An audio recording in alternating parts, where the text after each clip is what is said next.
Hello friends, welcome back to my channel. আশা করি সবাই ভালো আছো, আমিও ভালো আছি। দেখো, ফোকলা ক্যামেরা খুলতে শুধু দেরি করলো আর মা বাড়ি থেকে পালালো। তা বাবার মুখটা দেখালো ফোকলা। তো বলি, আপনি মুখ দেখান কি করে আর কিভাবে দোকানে বসে দোকানদারি করেন? নিজের ছেলের সুখ্যাতি শুনতে শুনতে কান পচে যায় না? আমার তো মনে হয় কান পচে যাওয়াই উচিত। যে ছেলে যোগ্য ছেলেই না, যে ছেলে বাবার সম্মানে তোয়াক্কা করে না, একটা ছেলে বহু বিবাহ করে এবং বউটাকে না, তার বাবা কি করে শান্তিতে খাওয়া দাওয়া করে, শান্তিতে ঘুমায়, আর এই ছেলেকে বাড়িতে রাখে অ্যাকচুয়ালি। যাই হোক, তো মা নেই, ফোকলা কিন্তু একদম সব কর্ম নিপুণ, অর্থাৎ সব কাজ করতে পারে, ঠিক আছে? বাসন মাজা থেকে, ঘর ঝাড় দেওয়া থেকে, রান্না করা থেকে, এভরিথিং। এখন তো ব্লগিংও করছে। যাই হোক, তাহলে আর চুরিও করতে পারে, খুব ভালো চোর, মানে জাত চোর বলতে পারো। কারণ কারোর বউয়ের সঙ্গে চ্যাট করে কোনো বিবাহিত মহিলার মন চুরি করে নেওয়াটা এক ধরনের বড় চোরের কাজ। যাই হোক, মা তো বোনের বাড়ি চলে গেল, কিন্তু ফোনটা ফোকলাকে দিয়ে গেছে, ঠিক আছে? কারণ ফোকলার তো নিজের ফোন নেই না, তাহলে চোর ফোকলা বলে বলবো আমি। হ্যাঁ, যেহেতু একটা বিশাল চুরি করে এত খ্যাতি অর্জন করেছে, মানে ওয়াইটিতে বিশালভাবে এই চোর ফোকলা মানে বিখ্যাত হয়ে রয়েছে, সেখানে তার এই নামটা বানতা হয়, মানে তাকে এইভাবে বলা যায়। মন চুরি তো সোজা কথা নয় ভাই, কারণ এমনি কিন্তু কারোর মন পাওয়াও যায় না, আবার কেউ কাউকে মন এমনি এমনি দিতেও চায় না। সেখানে এই ফোকলা নিজের চেহারা দেখিয়ে, মানে যেরকম চেহারা, কারো চেহারা নিয়ে কিন্তু আমি কোনো ঠাট্টা তামাশা করতে চাই না, সবই ভগবানের সৃষ্টি, সেটা কথা না, কিন্তু নিজের যে চেহারা নিয়ে বা নিজের হালাত নিয়ে যার অত্যাধিক বেশি ওভার কনফিডেন্স থাকে না, যে আমি এই দিয়ে অনেক কিছু করে ফেলবো, তখন তাকে এইভাবেই বলতে হয়। তো সেই জন্য দেখো ভাই, মানুষের কাজই হচ্ছে মানুষের পরিচয়। যে মানুষ যতটা সৎভাবে থাকবে, তাকে ঠিক ততটাই সম্মান দেওয়া হবে। যেরকম কাজ সেরকম তার নাম। তো সেই রকমই ভাবে চোর ফোকলাই উপযুক্ত নাম। যে বাড়ি এরকমভাবে টাইলস মার্বেল দিয়ে বানাতে পারে, যে ঘরের দেওয়ালে নতুন রং চড়াতে পারে, তার নিজের ফোন কেনার ক্ষমতা নেই, অথচ তার নাকি একটা বেশ চালু বাড়িতে দোকান রয়েছে। আচ্ছা, দোকানটা তার বাবার, কিন্তু সে বিজনেস করবে না, কারণ তাহলে লোকে বলবে বাবার বিজনেস করে। তো বাবার বিজনেস করবি না তো তুই কিসের বিজনেস করবি? কারণ তুই তো চাকরি পাচ্ছিস না। 13 ঘন্টা, 18 ঘন্টা, 5 ঘন্টা, 10 ঘন্টা, যে ঘন্টারই চাকরি হোক, তোর করার ইচ্ছাই নেই। কারণ তোর এখন স্বভাব হয়ে গেছে ওই ঘরের খাবো, বোনের মোষ তাড়াবো। মানে কাউকে দেখে তোর মনে হয়েছে যে একটা ক্যামেরা হাতে নিয়ে ঘুরলেই যদি হাজার হাজার লাখ লাখ টাকা ইনকাম হয়ে যেতে পারে, কাজেই আমিও এটাই করতে পারি। আমার কি দরকার লোকের পেছনে খিদমত খেটে 18 ঘন্টা, 12 ঘন্টা, 24 ঘন্টা কাজ করে? আমি তো এভাবেই ঘরে মানে হাফ লেডিস হই আর কি, জীবনটা দিব্যি কাটিয়ে দিতে পারি। কারণ আমি ভিউয়ার্সদের বলবো, আর ভিউয়ার্সরা আমাকে তাদের ভিউজ ভিক্ষা দেবে, আর আমি আমার ব্যাংকে কারি কারি টাকা ঢোকাবো। যাই হোক, সব ব্লগার কিন্তু টাকা ঢোকাতে পারে না। এই ফোকলাকে বোঝাবে কি যে সব ব্লগারই যদি কারি কারি টাকা ইনকাম করতো, তাহলে এই ছোট ব্লগার, বড় ব্লগার, ফেমাস ব্লগার বা ডেট চ্যানেল, এই সব কথাগুলো আসবে কেন? ঠিক আছে?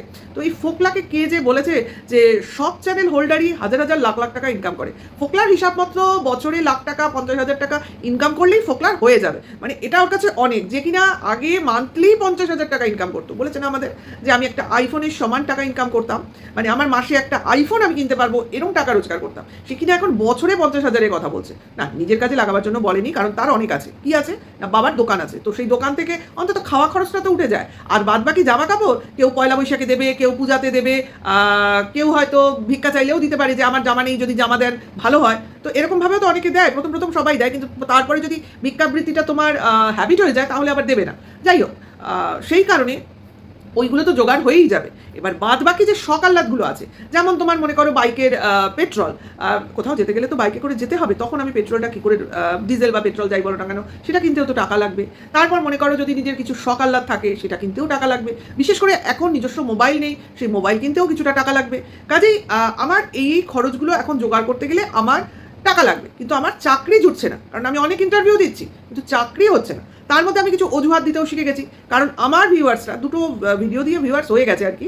তো সেই কিছু ভিউয়ার্স বলছে, তুমি যে বললে কিছুদিন আগে চাকরি পেয়েছো, তাহলে আজকে কেন বলছো যে এখনও ইন্টারভিউ দিচ্ছি? কারণ একটাই তো সোজা কথা, যে চাকরিটা মানে পেয়েছিল সেটা আর কি গেছে, হয় গেছে না করতে পারেনি, খাটনির ভয়, খাটনির ভয়। তার জন্য সে আবার আবার ইন্টারভিউ দেওয়ার একটা চেষ্টা করছে। নাটকও হতে পারে, কারণ কে দেখেছে ভাই মানে কিভাবে কি ইন্টারভিউ দিচ্ছে, আদৌ দিচ্ছে কিনা। ঠিক আছে, সে হতেই পারে, সে যেখান থেকেই দিক, একটা সিকিউরিটি গার্ডের যদি চাকরি পায়, কিন্তু সেটাও তো তোমার 24 ঘন্টা ডিউটি দিতে হয়, তাই না? যাই হোক, সেটা তো তার ব্যাপার, কিন্তু তার বক্তব্য বিষয় হচ্ছে সে চাকরি পেলে নাকি ওয়েস্ট বেঙ্গলে চাকরি পাবে না, তার চাকরি পেলে হিল্লি দিল্লি মানে যেতে হবে তাকে আর কি, মানে যেটা বম্বেতে ছিল আর কি। তো সেরকম হবে। তা সেক্ষেত্রে তার বাবা মার কিছু সমস্যা আছে। সে যেহেতু একটা বদ চোর ছেলে, মানে যার চরিত্রেরও ঠিক নেই, স্বভাবেরও ঠিক নেই, এবং যে মানে প্রতিনিয়তই মেয়েদের ফাঁসায়, তো এইরকম ছেলে, মানে তার পিছনে অনেক রকম অ্যালিগেশন আছে। তো সেই রকম ছেলেকে আর তার বাবা মা মানে সাহস করে বাইরে পাঠাতে পারছে না। নিজেদের চোখের সামনেই যদি এই ধরনের কাজ কারবার করে থাকে, তাহলে এ যদি চোখের বাইরে থাকে, এরপরে তো এর সঙ্গে সঙ্গে বাবা মাকেও কোমরে দড়ি দিয়ে পুলিশে ধরে নিয়ে যাবে। এই ভয়টা বাবা মার কাজ করছে। তার জন্য তার বাবা মা বলছে, যা করবে ভাই করো, আমাদের চোখের সামনে করো, বাইরে কোথাও যেতে হবে না। মানে এটাই বোধহয় ফতোয়া জারি করে দিয়েছে। তো সে ফোকলার বানানো কথাই হোক, তার বাবা মার মানে মনের কথাই হোক, সেটা তো আমাদের কাছে কোনো ম্যাটার করে না। তো মোদ্দা কথা বুঝলাম যে ফোকলা চাকরি করতে যাবে না। যদি বাড়ি বসে চাকরি করতে পারে বা ঘরের কাছে চাকরি করতে পারে, অ্যাটলিস্ট ওখানে তো ধানি জমিও দেখলাম না যে যেখানে চাষবাস করবে। তো ফোকলারা শুনলাম কোনো এককালে জমিদার ছিল, মানে অনেক কয়েক কাঠা জমি ছিল, মানে ওদের একার ছিল না, ওদের জ্ঞাতি গোষ্ঠী ভর্তি ছিল। কিন্তু দেখো, জমি থাকলেই মানুষ জমিদার হয় না। জমি হয়তো এদের কোনো এককালে পূর্বপুরুষ ছিল, যদিও কথার সত্য মিথ্যা কেউ যাচাই করতে যাচ্ছে না। ব্লগিংয়ে বলছে ভাই হাজারো বানানো কথা হতে পারে, কারণ এ তো নিজেই বলেছে না, যারা ব্লগিং করে অনেকে টুপি পরায়, মিথ্যা কথা বলে, তাহলে এ যেরকম বলছে আমি সেরকম বলছি। তো ফোকলাদের অনেক জমি জায়গা ফোকলা দেখালো, এবার তার সঙ্গে সঙ্গে এটাও বলে দিল ওসব জমি জায়গা আর ওদের নেই, অর্থাৎ সব বেঁচে কুচে খেয়ে নিয়েছে গো। এই ফ্যামিলিটাই হয়েছে এইরকম, মানে এরা কিছুই নিজেদের ভাগে রাখতে পারে না, শুধু খাবো আর মজ মজলিস করবো। মানে হয়, দেখো মানুষের দরকারে কিছু বিক্রি বাট্টা করে বুঝলাম, কিন্তু এদের অত জমি যেরকম দেখালো সেটা যদি পরপর বিক্রি করতে থাকে, তাহলে বোঝেই নাও এদের ওই জমি বিক্রি করেই যেটুকু চলে, এরা সেরকমভাবে কিছু রোজগারপাতি করে না। কারণ এখনকার প্রজন্ম করলেও আগে করেনি, জমি বিক্রি করতে করতে এখন ওই একটা বাড়িতে এসে ঠেকেছে। আপাতত ওই বাড়ি বিক্রি করলে এদের আর কোনো থাকার জায়গা নেই, সেটুকুই বোঝা গেল। যাই হোক, সেটা কথা নয়। তবে ফোকলাদের বাড়ির ওই রাস্তাটা শেষ অবধি শ্মশানে গিয়ে মেশে, অর্থাৎ ওই রাস্তাটা শেষ হয়েছে শ্মশানে। খুব ভালো জায়গা। শ্মশান হচ্ছে পবিত্র জায়গা, যেখানে গেলে বলে ভয়ও লাগে না, মনে একটা শান্তি কাজ করে। তো আমি বলবো ফোকলার মনে এই যে অশান্তি, ও তো দিনে রাতে শ্মশানে গিয়ে বসে প্রশান্তি অনুভব করতে পারে, তাই না? তাহলে যদি ওর কিছু বোধোদয় হয়, মানে অনেক কিছু ওর জীবনে পরিবর্তন ঘটে, সেটার কথা বলছি। যাই হোক, কারণ বাড়ির কাছে শ্মশান থাকা কিন্তু খুব ভালো, ঠিক আছে? কারণ এটা আমি বুঝি খুব ভালো করে। যাই হোক, কেন বুঝি সেটা অন্য একদিন বলবো। আচ্ছা, এইবার তোমার ফোকলার মা তো নেই, ফোকলাকে রান্না করতে হচ্ছে। তো রান্না তো কিছু করতে হলো না, যা কিছু খাবার দাবার খেলো সবই আগের দিনের বাসি খাসি, ঠিক আছে? সকালের জলখাবার থেকে শুরু করে দুপুরের খাবার থেকে শুরু করে সবই বাসি খাসি।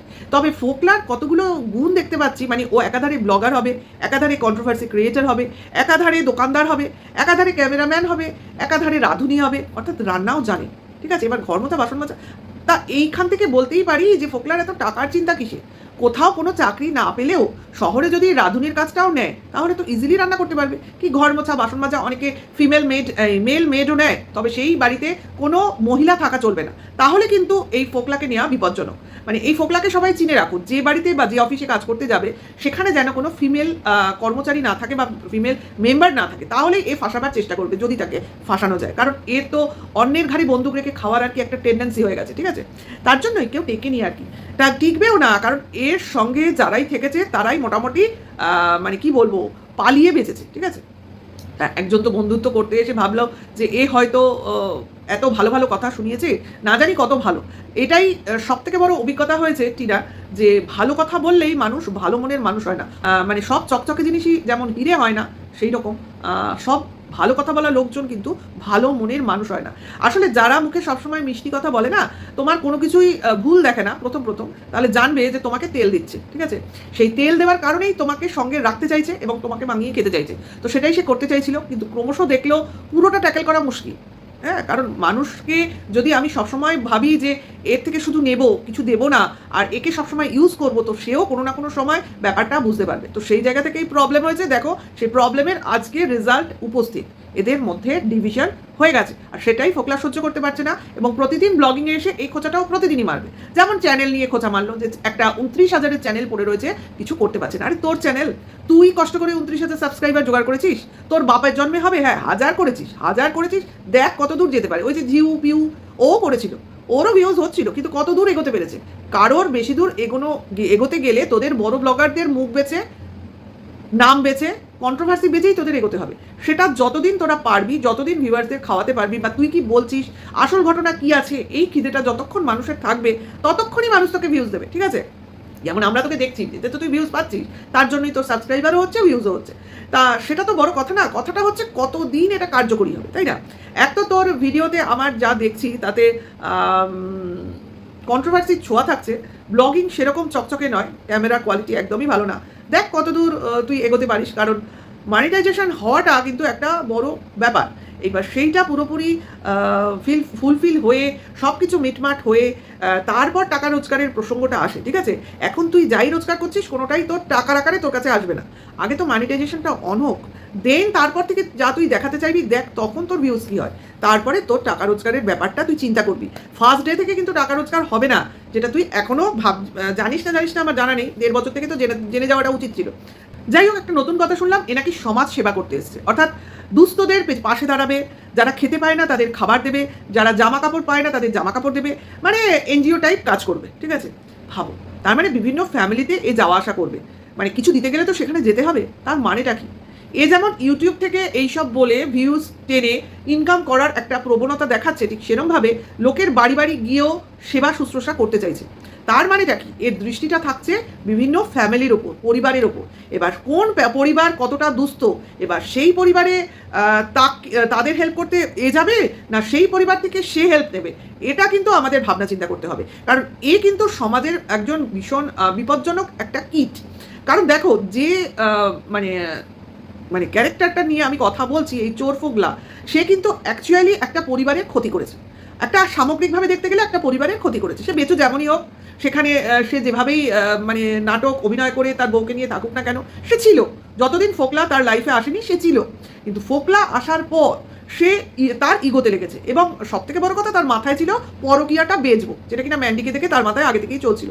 তাই সে ফোকলাকে কোনোভাবেই হাতছাড়া করতে চায়নি, এবং ফোকলার ঘটনাটাকে কন্টেন্ট হিসেবে নিয়ে সে ভেবেছিল যে এই ব্যাপারটাকে আমি কিছুদিন এনক্যাশ করে রোজগার করে নিই, দেন ফোকলাকে দেখে নেবো। কিন্তু ভাবতে পারিনি যে এইভাবে বউ হাতছাড়া হয়ে যাবে, মানে ঘটনাক্রমে বউ বলবে আমি ব্লগিংই করবো না, সেটা বুঝতে পারিনি বেচু। কাজে ব্লগিং না করার সিদ্ধান্ত নেওয়াতে টিনা বেচুর মাথায় আকাশ ভেঙে পড়ে, এবং সেই দিন থেকে যে কদিন ও সময় নিয়েছে এই ব্যাপারটাকে ভেবেই আর কি ও প্ল্যানটাকে চেঞ্জ করে নিয়েছে, এবং সেই পরিবর্তিত প্ল্যানেরই ফল আমরা আজকের ডেটে দেখতে পাচ্ছি। তাহলে এনজিও বা লোকের উপকার করার যে প্রসঙ্গটা ফোকলা তুললো, তার মাধ্যমে আমরা কি বুঝলাম?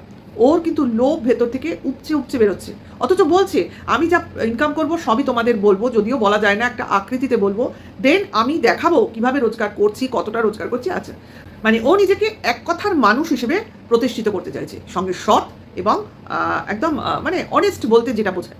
ভাই, এত কিছু করার পর ফোকলার মনে হয় যে লোক ওকে বিশ্বাস করবে? কিছু কিছু কমেন্টসে ওকে বলছে যে লোক যদি এত নোংরামি করে চ্যানেল করতে পারে, চ্যানেল চালাতে পারে, তাহলে তুমি কেন পারবে না? অর্থাৎ তুমিও নোংরামি করো। তারা কিন্তু ইনডাইরেক্টলি বলছে তুমি নোংরামি করো, নোংরামি দেখাও, তুমি ইনকাম করো। তাহলে আজকে ক্লিয়ার করে দিল ফোকলা যে ও শুধুমাত্র লোকের উপকার করার জন্য এই চ্যানেলটা খুলেছে। আর যে 29,000-এর চ্যানেলটার কথাও বলছে, যেটা কিনা ওর ইমেল আইডিতে চলে, তো সেই আইডিটার কি প্রবলেম আমি আমার বোধগম্য হলো না, যেটার জন্য ও ওই চ্যানেলে ভিডিও দিতে পারছে না।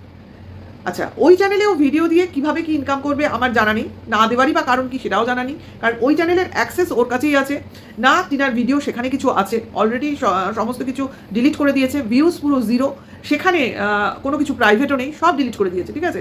তার জন্যই ভিউজ জিরো দেখাচ্ছে। তাহলে সেই ভিডিওতে ও কতগুলো শর্টস আপলোড করতে পেরেছে, তাহলে ভিডিও কেন আপলোড করতে পারবে না? এটা কি কোনো পরিষ্কার কথাবার্তা হলো? যাই হোক, বুঝলাম না কি প্রসঙ্গ বা কি বৃত্তান্ত, কিন্তু একটা নতুন চ্যানেলের মাধ্যমে এই কথাবার্তাগুলো বলে আমাদের বোঝাতে চাইছে সে জনহিতকর কাজের জন্য নিজের জীবনটাকে আর কি নিয়োজিত করে দিয়েছে, এবং সে এবার এই সমস্ত টাকা যেগুলো রোজগার করবে এই গরিব দুঃখীদের কাজে, যারা খুব নিডি তাদের পেছনেই খরচ করবে। এর চাকরি নেই, অথচ সে ভাবছে আমি লোকের উপকার করব। এর নিজের রোজগার নেই, এ ভাবছে আমি লোকের উপকার করব। তাহলে এই যে রোজগার করে নিজের কাজে না লাগিয়ে পুরোটাই লোকের জন্য যে দান করবে, এই ধরনের সিওরিটি তো এর কথায় আমরা পাই না। কারণ এ নিজেই জোচ্চোর, নিজেই ঠক, নিজেই একটা চোর। সে কিনা বলছে যে আমি চোর হলেও আমি চুরি করবো না, এরকমভাবে বোঝাতে চাইছে। তো যাই হোক, সেটা তার ব্যাপার, লোক যারা যারা বিশ্বাস করবে সেটা তাদের হিসাবের মধ্যে পড়ে, আমাদের কোনো হিসাবের মধ্যে পড়ে না এগুলো। কিন্তু ব্যাপারটা হচ্ছে, ফোকলা আজকে একটা দোকান ঘর দেখিয়েছে, সেটা কি তোমরা দেখেছো? যে দোকান ঘরে ও বললো এই জায়গাটা নিয়েছিলাম ওর বাড়িরই, সম্ভবত আমার মনে হলো দোকানের পাশে কোনো একটা গ্যারেজ ঘর আছে, সেখানে নাকি ও মহিলাদের অর্নামেন্টস বিক্রি করার কথা ভেবেছিল অফলাইন। বোঝাতে কি চাইলো যে মেয়েদের কি লাগে না লাগে সেসব তো সে বোঝে না, তা কে বোঝে? কে বোঝে? সঙ্গে কে আছে আর কে বোঝে? তোর মা বোঝে। তো মা তোর বোনের বাড়ি গিয়ে বসে আছে, তা যা তোর মাকে বল, তোর বোনকে বল, তারা এসে তোর কোন মেয়েদের কি লাগে, কোন মেয়েদের কি পছন্দ, সেগুলো তোকে লিস্ট করে দেবে। তারপর তুই যা বাজার থেকে কিনে এনে দোকান করে বিক্রি কর। তার জন্য তোর দোকান আজকে ওই রকমভাবে, মানে যেটা তোর মানে থিওরি ছিল সেটা আর কি ফুলফিল হলো না। তাই আজকে হতাশ হয়ে ভাবতে হচ্ছে যে আমি তো কিছুই করতে পারলাম না। শুধুমাত্র কতগুলো ধার নিয়ে বসে আছি। তো সেই ধারও আমি শোধ করতে পারছি না, অথচ আমি লিখিত দিয়েছি আমি প্রতি মাসে শোধ করে দেবো। তাহলে আগে এসব এনজিও ফেনজিও না করে ইনকাম শুরু হলে আগে তুই ধারটা শোধ কর, কিন্তু তার আগেও তোকে তো মাসে মাসে ধার শোধ করতে হবে। তাহলে যে কদিন তোর মনিটাইজেশন হবে না সেই সময়ে টাকাটা তুই কোত্থেকে পাবি, সেইটা চিন্তাভাবনা কর, ঠিক আছে? কাজে ওইসব চিন্তাভাবনা না করে ওই মোবাইলে আমার ইনকাম হলে আমাকে গালি দিলেও, আমাকে জুতোর বাড়ি দিলেও আপনারা দেখবেন এইটা ভাবাটা যে কতটা ভুল তুই ভবিষ্যতে বুঝতে পারবি। কারণ আমি ভেঙে বলবো না যে দর্শক তোকে, ভিউয়ার্স তোকে কমেন্টস বক্সে এসে গালাগালি দেবে, দুটো চারটে জুতোর বাড়ি দিয়ে যাবে, তারপরেও তুই হাজার হাজার লাখ লাখ টাকা ইনকাম করবি, এটা যে একটা বৃথাই স্বপ্ন, সেটা তুই ধীরে ধীরে তোর এই দিবা স্বপ্ন খুব তাড়াতাড়ি ভঙ্গ হবে, ঠিক আছে? কারণ সবাই কিন্তু টিনা নয়, যেটা কিনা বেচু ভেবেছিল। চ্যানেল তো আমার দাঁড়িয়ে গেছে, 2 লাখ 4 লাখের চ্যানেল তো আমি নিয়ে নিয়েছি, কাজেই আমি সেই করে দেখাবো, ঠিক? সবাই টিনা নয়, কাজে ওদের দেখে যদি কেউ ভাবে আমরাও ওই জায়গায় যেতে পারবো, সবার ভাগ্য সবার সঙ্গে থাকে না, ঠিক? এটা ভাগ্যেরও ব্যাপার। কাজেই অন্যের বউ ভাগিয়ে আনলে যে কারোর ভালো হয় না, সেটা তোকে দেখে মানুষ শিখবে। এই যে চ্যানেল খুলেছিস ইউটিউবে, তুই একটা দৃষ্টান্ত স্থাপন করে যাবি। তোকে দেখে ছেলেরা যেমন শিক্ষা নেবে, তোকে দেখে মেয়েরাও তেমনি ভয় পাবে যে এইরকম টাইপের ছেলের থেকে দূরে থাকো। যাই হোক, আজকের জুতোনোটা এইটুকুই রইলো, কারণ তোকে জুতিয়েও আমার সান্ত্বনা পাই না, কারণ হাতের কাছে পেলে হাতের সুখটা করতে পারতাম, সত্যি করে বলছি। কারণ মানে মুখে হয় না, তোকে মুখে হয় না। যাই হোক, আমি এটা নিয়ে বেশি কিছু বলতে চাই না, কারণ মানুষের রাগ হওয়াই স্বাভাবিক। যে ছেলেটা আদ্যপান্ত একটা ছোট লোক, তাকে আর কিভাবে জুতোবো সেটা আমি চিন্তা করেই কুল পাই না। ভিডিওটা এখানেই রাখবো, খুব তাড়াতাড়ি আবার একটা নেক্সট ভিডিওতে তোমাদের সঙ্গে দেখা হবে। এখনকার জন্য এইটুকু। সবাই ভালো থেকো, সুস্থ থেকো, টাটা, বাই।